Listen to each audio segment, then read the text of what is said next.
සුබ දවසක් ඔබට. පෞගි දවස්වල කාර්යබහුලත්වයත් එක්ක ඔබට ගොඩක් දවසකින් වීඩියෝවක් ගෙන එන්න බැරි වුණා. බොහෝ අය විමසුවා නව අවුරුදු ලග්න පලාපල ගෙන එන්නේ නැත්ද කියලා. ඉතින් පහුවෙලා හරි ඒ ගැන ඔබ දැනුවත් කරන්න මේ හිතුවේ. මොකද ග්‍රහමාරු කීපයකුත් සිද්ධ වුණා පහුගිය දවස්වල. ඒ වගේම ඉදිරියටත් සිද්ධ වෙනවා දෙසැම්බර් මාසයේ දක්වාම සුවිශේෂී ග්‍රහමාරු දෙකක්. ඒ හැම දෙයක්ම දැනුවත් කරන්න තමයි ඔබට මේ වීඩියෝව ගෙන එන්නේ. සූර්ය සංක්‍රාන්තියත් එක්ක ඔබ දන්නවා 14 වෙනිදා රවි ග්‍රහයා මේෂ රාශියට පිවිසුණා උච්ච භවනට. ඒ වගේම තමයි 19 වෙනිදා සිකුරු මාරුව සිද්ධ වුණා. සිකුරු ග්‍රහයා වෘෂභ රාශියට පිවිසුණා ස්වක්ෂේත්‍ර රාශියට බලවත්ව. මේ ග්‍රහ මාරු දෙක වගේම ජූනි මාසේ 2 වෙනිදා කටක රාශියට පිවිසෙනවා ගුරු ග්‍රහයා උච්ච භවනට. ඒකත් සුවිශේෂී ග්‍රහ මාරුවක්. ඒ පිළිබඳවත් ඔබව දැනුවත් කළ යුතු වෙනවා. ඒ වගේම තමයි වර්ෂයේ අවසානයේ වෙනකොට දෙසැම්බර් 5 වෙනිදා රාහු කේතු මාරුවක් සිද්ධ වෙනවා. මේ වෙනකොට තියෙන ග්‍රහ තත්ත්වයත් එක්ක බලනකොට ලග්නේ කුජ බුධ ශනි ග්‍රහයන් ගමන් කරන්නේ ඔබගේ. ඒ වගේම තමයි රවි ග්‍රහයා උච්චව දෙවැන්නේ ගමන් කරනවා. සිකුරු බලවත්ව තුන්වැන්නේ ගමන් කරනවා. ඒ ග්‍රහ තත්ත්වයන් ඔබට හොඳයි. රවි සිකුරු බලවත් වීම, කුජ ලග්නේ බලවත් වීම, බුධ ග්‍රහයත් සමග ඒ වගේම තමයි ගුරු ග්‍රහයා හතරවැන්නට පිවිසිලා ඉන්නවා මේ කාල සීමාව තුළ. ඒ වගේම ජූනි 2 වෙනිදාන් පස්සේ පස්වැන්නට පිවිසෙන්නේ ඔබගේ ලග්නාධිපති.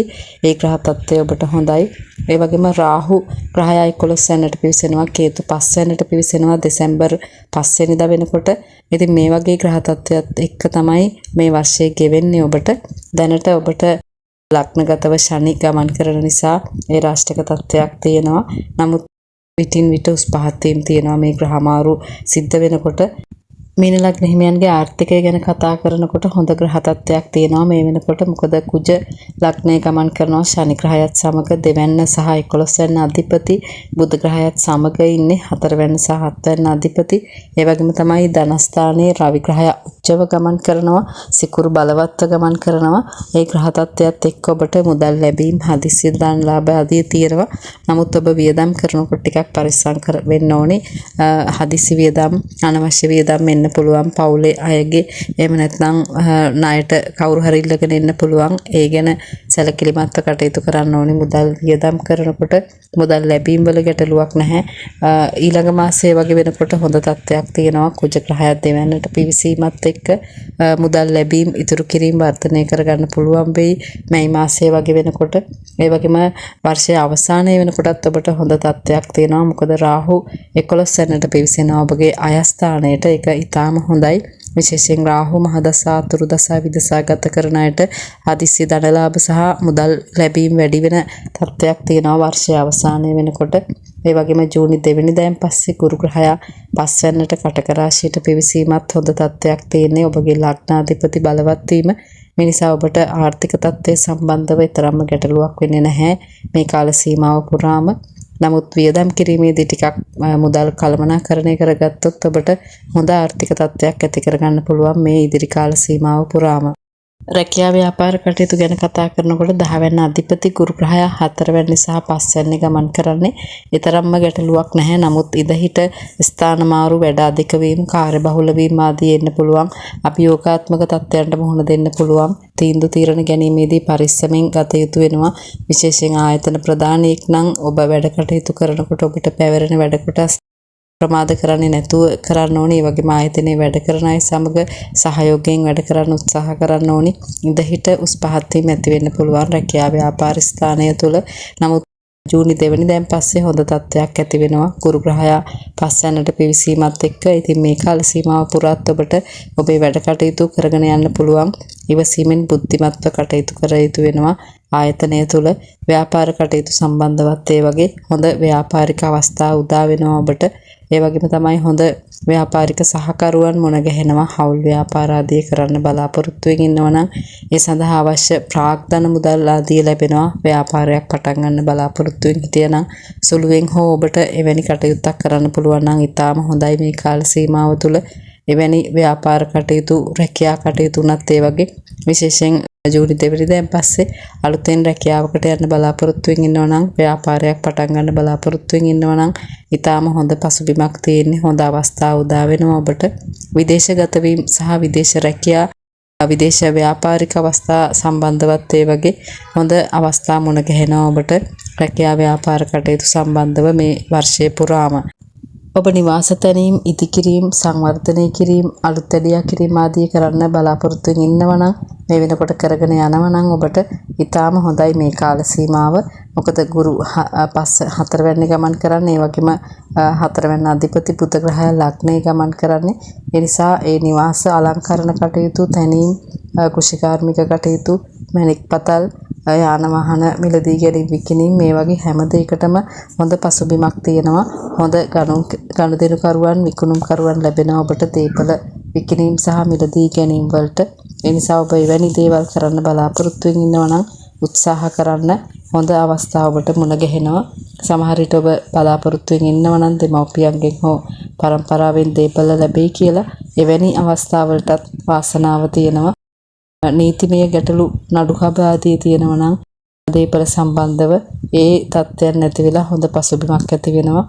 ඔබට බොහෝ දුරට මේ දේපල සම්බන්ධ කටයුතු ඒ වගේම රැකියා ව්‍යාපාර කටයුතු ආදායම් ඉපයීම් මේ වගේ දේවල් සාර්ථක කරගන්න පුළුවන් වෙයි. මොකද ලග්නේ කුජ ගමන් කිරීම සහ තුන්වැනි සිකුරු බලවත් වීම වික්‍රමස්ථානයේ අධිපති. ඒ නිසා ඔබට ඕනම අභියෝගයකට මුහුණ දීලා වැටෙන්නේ නැතුව අපල තත්ත්වයන් තියෙනවා නම් ඒවා යටපත් කරගෙන වැඩ කටයුතු කරන්න හැකියාව ලැබෙනවා.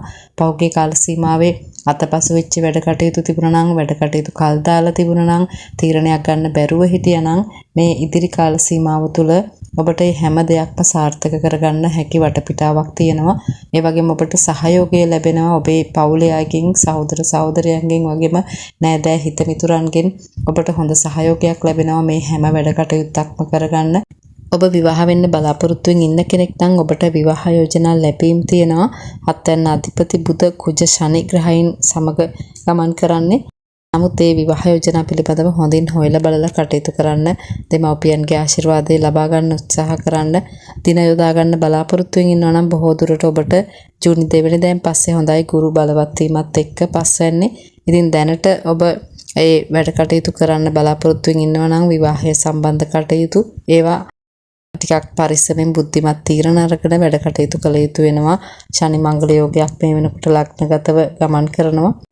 ගෘහ ජීවිත ගත කරන අයට ටිකක් වැඩ අධික වීම කාර්යබහුල වීම වෙන්න පුළුවන් ගෘහ ජීවිතය තුළ. ඒ නිසා ඔබ නිවසේ දුරස් වෙලා ඉන්නවා නම් ඔබේ පවුලේ අය වෙනුවෙන් කාලය කැප කරන්න උත්සාහ කරන්න යුතුයකම් වගකීම් ඉටු කරන්න උත්සාහ කරන්න ඕනි මේ කාල සීමාව තුළ. විශේෂයෙන් ගුරු මාරුවත් එක්ක ඔබට හොඳ වටපිටාවක් තියෙනවා. පස්වැන්නට ගුරු ග්‍රහය පිවිසෙන කාලය වෙනකොට ඔබේ දරුවන්ගේ වැඩ කටයුතු සාර්ථක කරගන්න පුළුවන්. පවුලේ වෙනදට වැඩි දියුණුවක් ලබා ගන්න පුළුවන්. දරුපල බලාපොරොත්තු වෙමින් ඉන්න අයට යහපත් දරුපල ලැබීමේ වාසනාවක් තියෙනවා ජූනි 2 වෙනිදාන් පස්සේ. ඒ නිසා බොහෝ දුරට ගෘහ ජීවිතය යහපත් තත්ත්වයක් ඇති වෙනවා මේ කාල සීමාව තුළ. අධ්‍යාපන කටයුතු වල නියැලීලා ඉන්න අයට ඒ වගේම විවිධ වෘත්තීන් වල නියැලීලා ඉන්න අයට හොඳ පසුබිමක් තියෙනවා ඉදිරි කාලයේ පුරාම. අධ්‍යාපන කටයුතු වගේම උසස් අධ්‍යාපන කටයුතු තරග විභාග වලින් ජයග්‍රහණය කිරීමේ හැකියාව තියෙනවා. අලුතෙන් අධ්‍යාපන කටයුත්තක් පටන් ගන්න බලාපොරොත්තු වෙමින් ඉන්නවා නම් ඒ අයට ඉතාම හොඳයි. ඒ වගේම විවිධ වෘත්තීන් වල නියැලීලා ඉන්න අයටත් තමන්ගේ හැකියා කුසලතා වැඩි දියුණු කර ගැනීමේ හැකියාවක් තියෙනවා. ඉතින් මේ ග්‍රහ තත්ත්වයන් එක්ක බලනකොට ඔබට උස් පහත් වීම සහිත කාල සීමාවක් දෙසැම්බර් මාසය දක්වා මේ වෙනකොට ලග්නගතව ශනි ගමන් කරනවා ඒ රාශික තත්ත්වයක් එක්ක. ඉතින් ඔබ හැම වැඩ කටයුත්තක්ම කරනකොට අභියෝගාත්මක තත්ත්වයන් එන්න පුළුවන්. ඉවසීමෙන් බුද්ධිමත් තීරණ ගත යුතු කාලයක්. ඒ වගේම තමයි අතපසු වෙච්ච වැඩ කල්පසු කරපු වැඩ තියෙනවා නම් ඒවා කොහොම හරි කරන්න උත්සාහ කරන්න ඕනේ. ඔබට හැකියාව තියෙනවා ග්‍රහ බලයත් එක්ක කරන්න. ගොඩක් දුරට ජූනි මාසයෙන් පස්සේ ඔබට හොඳ වටපිටාවක් ඇති වෙයි. අපල තත්ත්වයන් යටපත් කරගෙන වැඩ කටයුතු කරන්න හැකියාව ලැබෙයි. ඉතින් ඉදිරි වීඩියෝ මගින් ගුරු මාරුව සහ රාහු කේතු මාරුව පිළිබඳව ඔබව දැනුවත් කරනවා. නාලිකාව තවමත් subscribe කරලා නැත්නම් subscribe කරලා තියාගන්න. ඔබට යම්කිසි ගැටලුවක් තියෙනවා නම් මේ තත්ත්වයන් පිළිබඳව කමෙන්ට් එකක් දාන්න. මම වෙලාව තියෙන විදිහට ඒවට පිළිතුරු ලබා දෙනවා. ඔබේ සියලු බලාපොරොත්තු ඉටු වේවා. යහපතක්ම වේවා ඔබට.